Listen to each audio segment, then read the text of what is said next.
Ang ating pong unang sasagutin, Glenn Tutor, ZJ2UY. Ewan ko ang paano nga ibig sabihin yan. Glenn Tutor na lang. Pagka mayroong at, ibig sabihin ay sa YouTube yan. Ang sabi niya, mayroon po ba kayong katibayan na mababasa na ang hindi nakikita ay persona? Ayan. So, atin po itong sagutin kasi nga, noon pa man ay naririnig ko na at malamang hanggang ngayon, pagka hindi nakikita ay hindi pwedeng tawaging person. Yan po yung interpretation ng marami. So, nagtatanong siya kung meron ba tayong katibayan na mababasa, Brother Gomer, na ang hindi nakikita ay maituturing natin na persona. So, siguro ay basahin natin muna yung 1:18 ng Juan at ganito yung ating mababasa, mga kapatid. May tinutukoy kasi ang ating Panginoon dyan na Diyos na wala pang nakakita. Walang taong nakakita kailanman sa Diyos. Ang bugtong na anak na nasa sinapupunan ng Ama, siya ang nagpakilala sa Kanya. So, sino tong tinutukoy na Diyos dito ng Panginoon? Di siyempre yung Ama yan. At wala raw, hindi yan nakikita. So, ito yung gusto makita ni Brother Glenn Tutor na may nabasa tayo na hindi nga nakikita. Ngayon, ang tanong ay, ito bang hindi nakikita na tinutukoy na Diyos dito sa talata ay persona? Ayan, basahin natin yung Hebreo 1 hanggang 3, mga kapatid. Basahin natin muna yung verse 1, Hebreo 1:1 hanggang 3. Ang Diyos, sabi niya, na nagsalita ng unang panahon sa ating mga magulang, sa iba't ibang panahon, sa iba't ibang paraan, sa magitan ng mga propeta. So, may Diyos na tinutukoy dito, mga kapatid. May Diyos na tinutukoy dito, na nagsalita daw noong unang panahon sa magitan ng ating mga magulang, sa iba't ibang panahon at ibang paraan sa magitan ng mga propeta. Tapos, sa talatang 2, ay nagsalita sa atin sa mga huling araw na ito sa magitan ng kanyang anak. So, ito yung Ama, mga kapatid, na siyang itinalaga na tagapagmana ng lahat ng mga bagay na sa pamagitan naman niya ginawa ang sanglibutan. So, ito pong Ama na ito na nagsalita sa unang panahon sa magitan ng mga propeta. Tapos bandang huli nagsalita sa magitan ng kanyang anak. Yung anak ay ating Panginoon. Hindi yung Ama ito. Tapos sa talatang 3, ang sabi po dyan, palibhasa siyang sinag ng kanyang kaluwalhatian at tunay na larawan ng kanyang pagka-Diyos. So, itong tinutukoy po dito na siya ay siyempre tumutukoy doon sa nagsalita sa magitan ng anak. Tapos, siyang sinag ng kanya, yung kanya, siyang sinag, yung kanyang kaluwalhatian tumutukoy sa Ama, at tuloy na larawan ng kanyang pagka-Diyos. Yung tinutukoy po dyan, yung Ama, na ang naging sinag ng kanyang kaluwalhatian ay ang ating Panginoon. Kung babasahin po natin sa King James, ay binabanggit po dyan yung person who being the brightness of His glory and the express image of His person. So yung His person, yun yung Ama. At ang tinutukoy na yan na yung sinag ay ang ating Panginoon. Si Kristo yung larawan ng Ama. So yung Ama po dyan ay tinatawag na person. Nasabi doon sa Juan 1:18, ay wala pang nakakita. So, therefore, Brother Glenn Tutor, tinuturing na person ang hindi nakikita. Kasi, hindi naman natin sinasabi na pagka walang definition na gano'n na pagka hindi nakita ay hindi na person.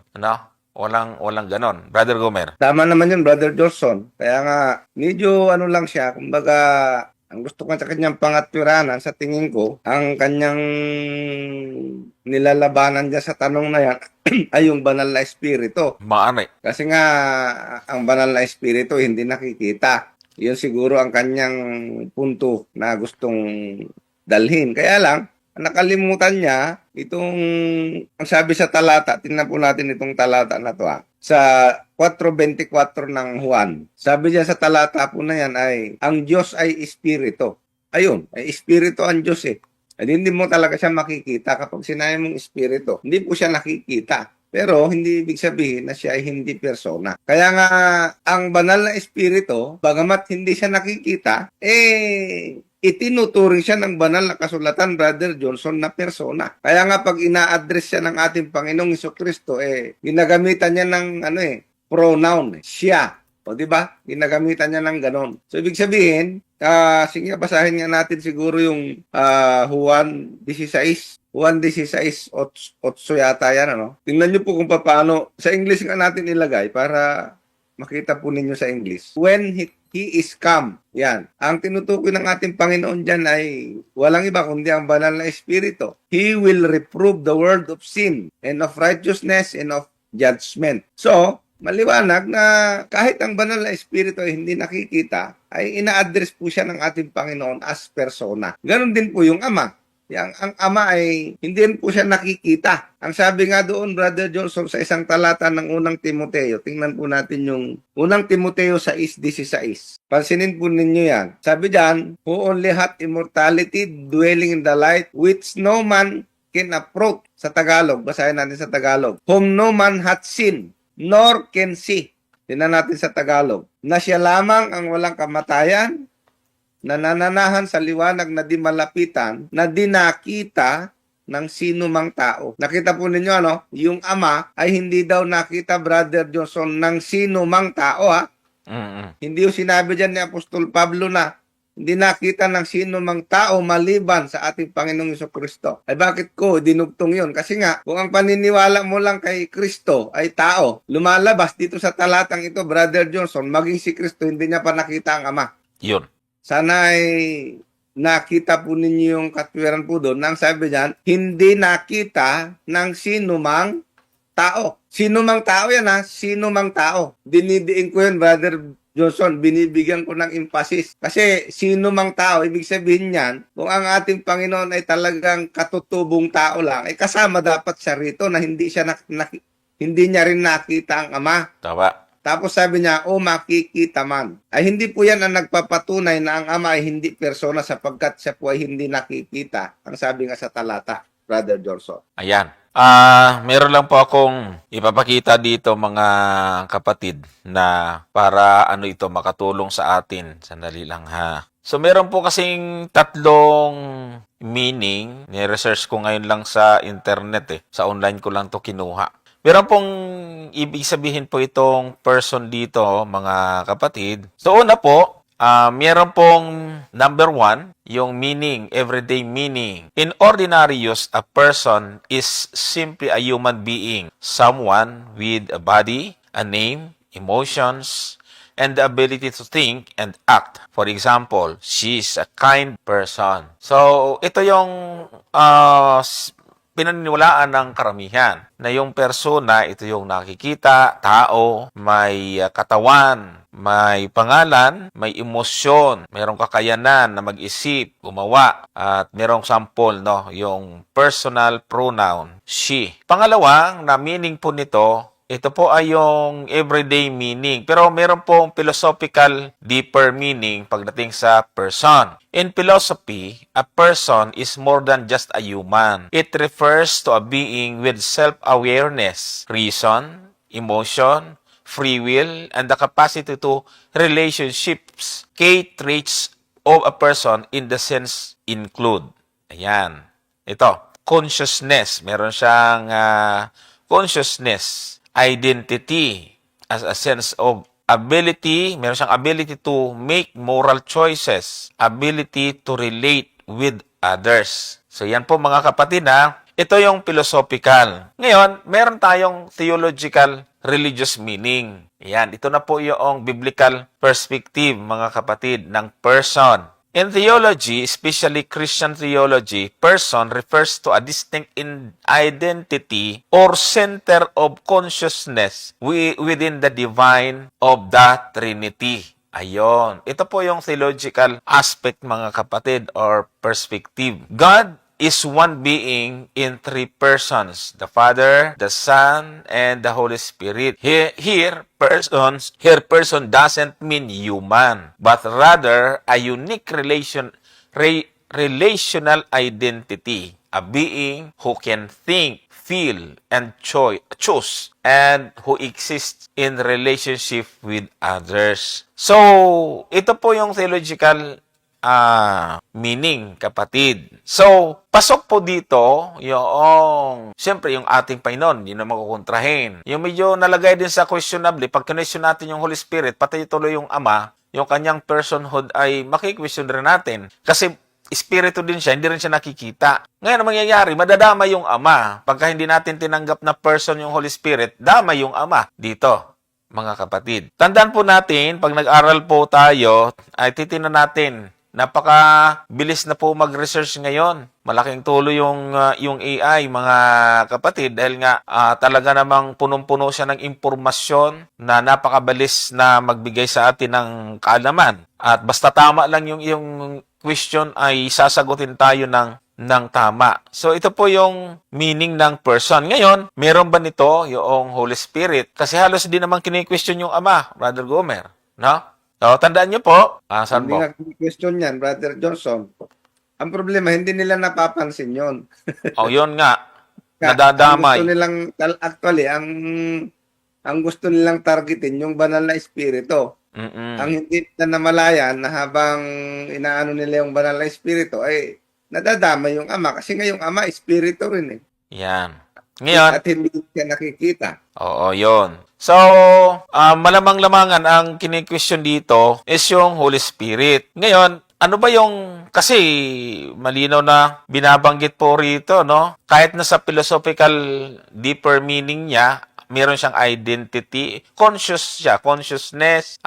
Sabi diyan, meron siyang reason, self-awareness, reason, emotions, free will, and the capacity for relationships. Correct. Ayan. So, tanong ay, ito po, ability to make moral choices, ability to relate with others. Meron ba nito ang Holy Spirit?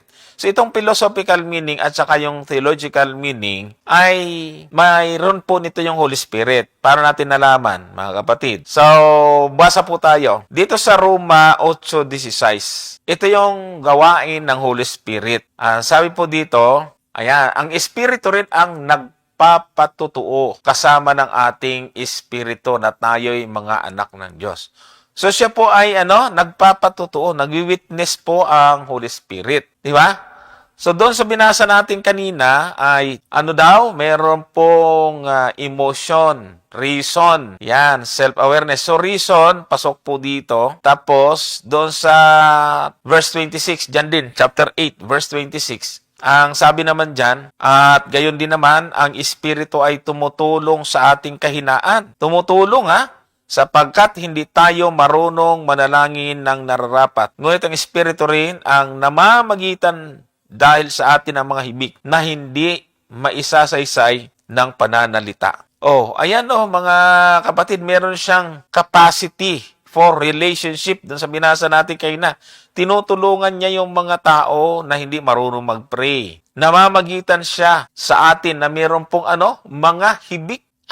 At hindi maisaysay na pananalita. Talaga namang pag kinwestiyon niya pa ito, ewan ko na lang. No? At sa 14:26 ng Juan, ang sabi dito, mga kapatid, ay ganito, 14:26. Datapat ang mga aliw sa makatuwid bagay ang Espiritu Santo na susuguin ng Ama sa aking pangalan. Siyang magtuturo sa inyo ng lahat ng mga bagay at magpapaalala ng sa akin inyong sinasabi. Alam nyo, mga kapatid, ito pong ginagamit ko na mga talata, nandito, ayan, i-promote ko na lang din ito. Kaya pagka kayo po ay merong mga nitong kopya, pagka may question sa inyo, nandito lang yung sagot. Ito mga talata na ito, mga question tungkol sa personhood ng Holy Spirit, nandito po sa aklat na ito na nagabay sa pag-aaral. At sana lang, bago ko ibalik sa Brother Gomer. So, diyan, makikita natin, anong ginagawa raw? Nagsusugo.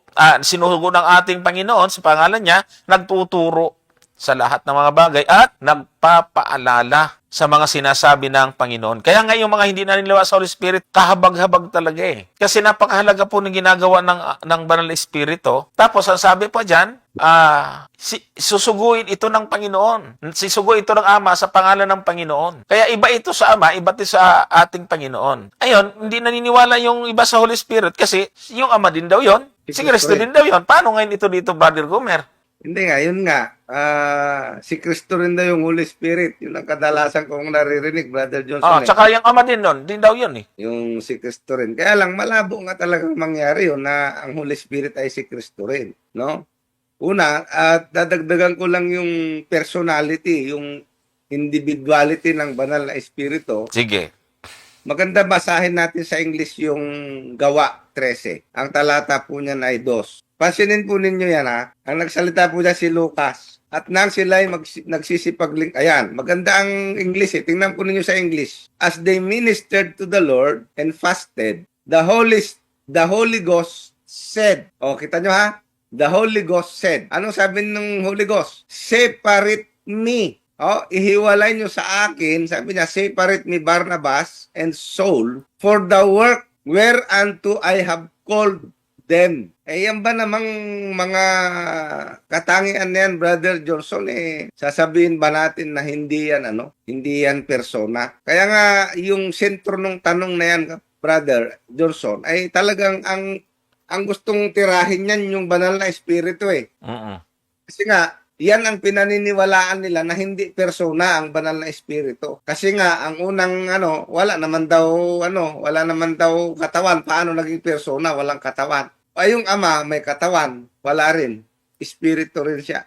O ano pa? Doon sa meaning na binigay mo kanina, Brother Johnson, ay isa doon ay mayroon siyang, yung person ay may capacity to yung magkaroon ng relationship, no? Ibig sabihin, mayroon siyang emotion. Ang sabi doon sa isang talata ng mga taga-Roma, basahin natin. Roma 15, ang talata ay 30. O pansinin po ninyo ha, ngayon ipinamamanhik ko sa inyo mga kapatid, alang-alang sa Panginoon nating Hesukristo. Ayan. Ngayon, para sabihin mo na ang banal na espiritu, yan din ang Panginoong Hesukristo, ay dito pa lang sa talata na ito, malabo nang mangyari yon. Sabi diyan, ngayon pinamamanik ko sa inyo mga kapatid, alang-alang sa Panginoon nating Hesukristo at sa pag-ibig ng Espiritu. Ibig sabihin, yung Espiritu, umiibig din siya, Brother Johnson, na kayo makipagsikap na kasama ko sa inyong mga panalangin sa Diyos patungkol sa akin.